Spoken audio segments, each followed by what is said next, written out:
I think what we're going to get is the housekeeping rules first. Apparently there's going to be someone now...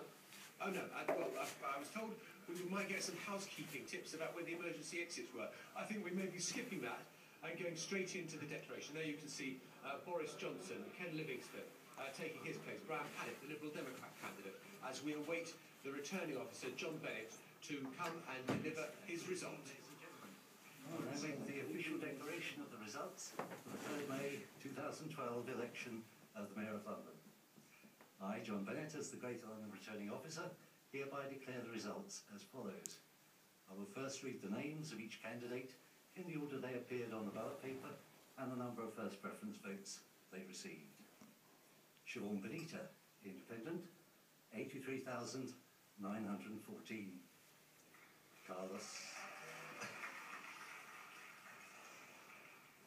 Carlos Cortilia, British National Party, 28,751. Boris Johnson, the Conservative Party candidate, 971,931.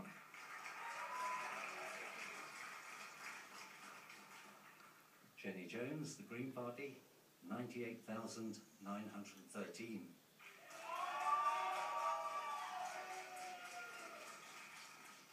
Ken Livingstone, the Labour Party candidate, 889,918.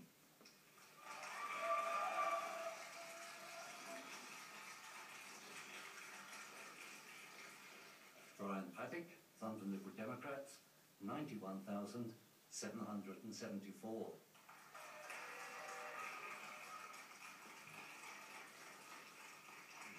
Lawrence James Webb, Fresh Choice for London, 43,274. No candidate having received more than half of all the total of first preference votes cast in the election. Therefore, the two candidates who received the highest number of such votes remain in the contest. They are Boris Johnson and Ken Livingstone. I will now announce the total number of second preference votes given for each of those two candidates from those voters who gave their first preference votes to the eliminated candidates. Boris Johnson received 82,880. Added to his total first preference votes, this gives him a total of 54,811. I'll say that again, 1,054,811. Ken Livingstone received 102,355. Added to his total first preference votes, this gives him a total of 992,273. I therefore declare Boris Johnson to be elected as the Mayor of London.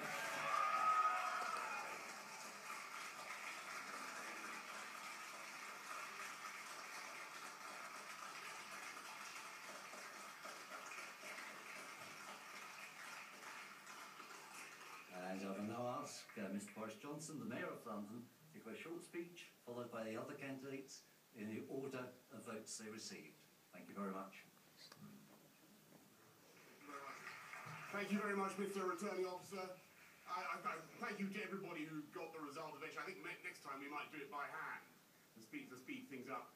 In just 84 days' time, London will welcome the world, and the world will see a city that is going through a neo-Victorian surge of investment in public transport, where the Jubilee line, I'm proud to say, is now going 3 miles an hour faster on average than it was 4 years ago, where the murder rate is down 25% on the last 4 years, and where the Olympic and the Paralympic venues have been completed on time and under budget. They will find a city where the streets are swarming with bank-funded blue bicycles, a beautiful new bus that costs no more than any other hybrid bus, I should stress, and they will find a City Hall administration that is getting on with its work together with government of getting the resources and directing scarce resources to what matters for Londoners. Cutting council tax, getting more police out on the street, investing in the great transport, housing and regeneration projects that will create 200,000 jobs over the next 4 years. And with our apprenticeship schemes and through Team London and all the other means at our disposal, I will dedicate myself to making sure that Londoners, and above all, young Londoners, are ready to take the jobs that this amazing city creates. And I will continue to fight for a good deal for Londoners. A good deal from the government that will help us deliver prosperity for everybody in this city. This has been a long and grueling campaign, and I'm very sorry tonight. Well, I congratulate all the Assembly members on their election, I should say, but I'm sorry to see the loss of valued and distinguished colleagues. Richard Barnes, my statutory Deputy Mayor who served this city with great distinction, Brian Coleman, and others. I want particularly to thank all the contestants tonight. All the contestants behind me, but especially Ken Livingstone. Ken, last time we stood here, I said some complimentary things about you. Not a lot of good it did me. But I will repeat them in the triumph of hope over experience. Because of all the left-wing politicians that I can think of, I think over your long period in office, you have been amongst the most creative and the most original. And if only you will promise not to stand again. I much look forward to having that non-taxpayer funded drink that we have so far not managed to fit into our diaries. I want to thank everybody on my campaign team for the extraordinary efforts of the Conservative Party in London. I want to thank Marina, the rest of my family, who were so panicked by the evident closeness of the polls that they actually came out to campaign. And above all, I want to thank the people of London. I want to thank the people of this city, those who voted for me yesterday, those who didn't, those who thought about it and then did, those who thought about it and then didn't. I want to thank all of you for giving me a new chance and a new mandate to take us forward. Some of you may know that I have a 9-point plan. I was canvassing in Harrow, and I met an 11-year-old who completely stumped me by saying, if you had a 10th point for your 9-point plan, what would it be? And I have to say my brain rather froze at that point, but I've got the answer now.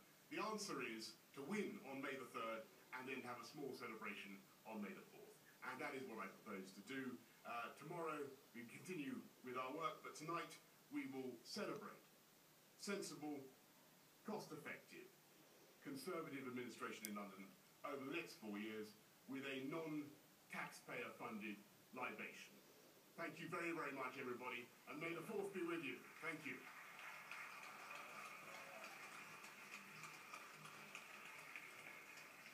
Well, I don't know if the Prime Minister is still watching, but I hope the closeness of the result didn't give him indigestion over dinner.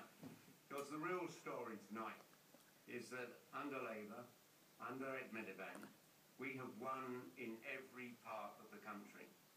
I want to congratulate Boris on his personal victory, whilst Cameron and Osborne are dragging the Tory party down to defeat in the rest of Britain.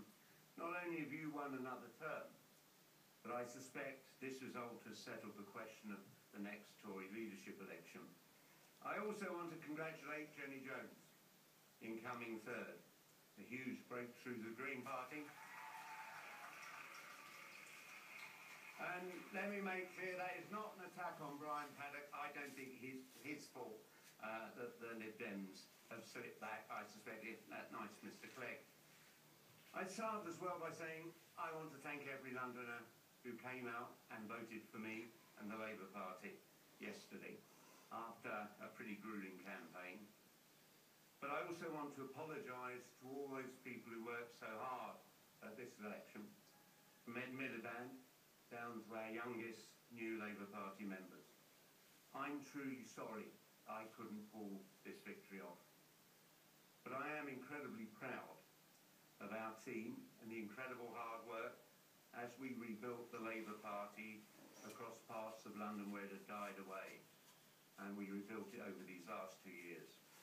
I also want to thank friends and family who supported me so loyally through what's been an incredible media battering. If we look beyond the personality contest, however, to the results of the London Assembly, we see the striking gains that Labour has made at this election. As the largest party, Labour's Assembly members will lead the fight on issues that matter to Londoners, restoring the police cuts, building good council housing and keeping down the fares. Boris, this election is no mandate for a fare increase.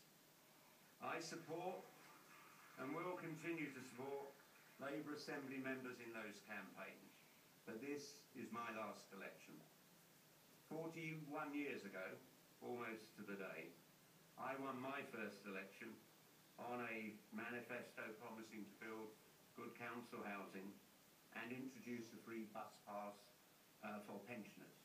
Now I've lived long enough to get one myself. I didn't think I necessarily would at the time.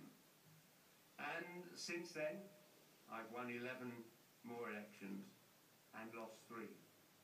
But the one that I most regret losing is this.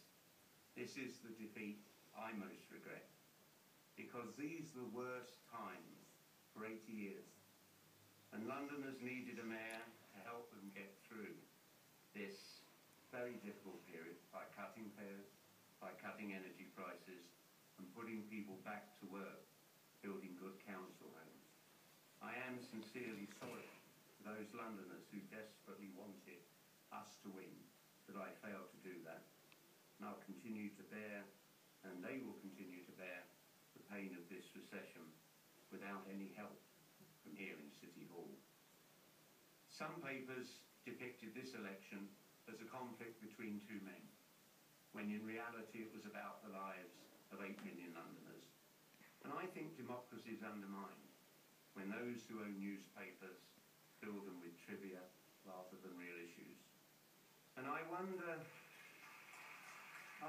if the negativity and the smears that dominated this election played a part in Birmingham and Manchester rejecting the idea of elected mayors for their cities. However, I'd like to thank LBC and BBC London radio and TV stations for what I think was very good coverage of these elections. And I think how different the result might have been if the BBC hadn't cancelled that question time debate and stopped candidates being interviewed on the Today programme. But irrespective of bias in the media, Labour will win the debate on how to build an economy that works for all in a fairer Britain, because we must. Our politics is at a turning point. Today's teenagers are the first generation of English men and women who face a worse prospect than their parents. This is because the aggressive free market agenda set by the Tory party 30 years ago has failed to deliver the sound economy they promised. Osborne pushing us back into a double-dip recession merely confirms this.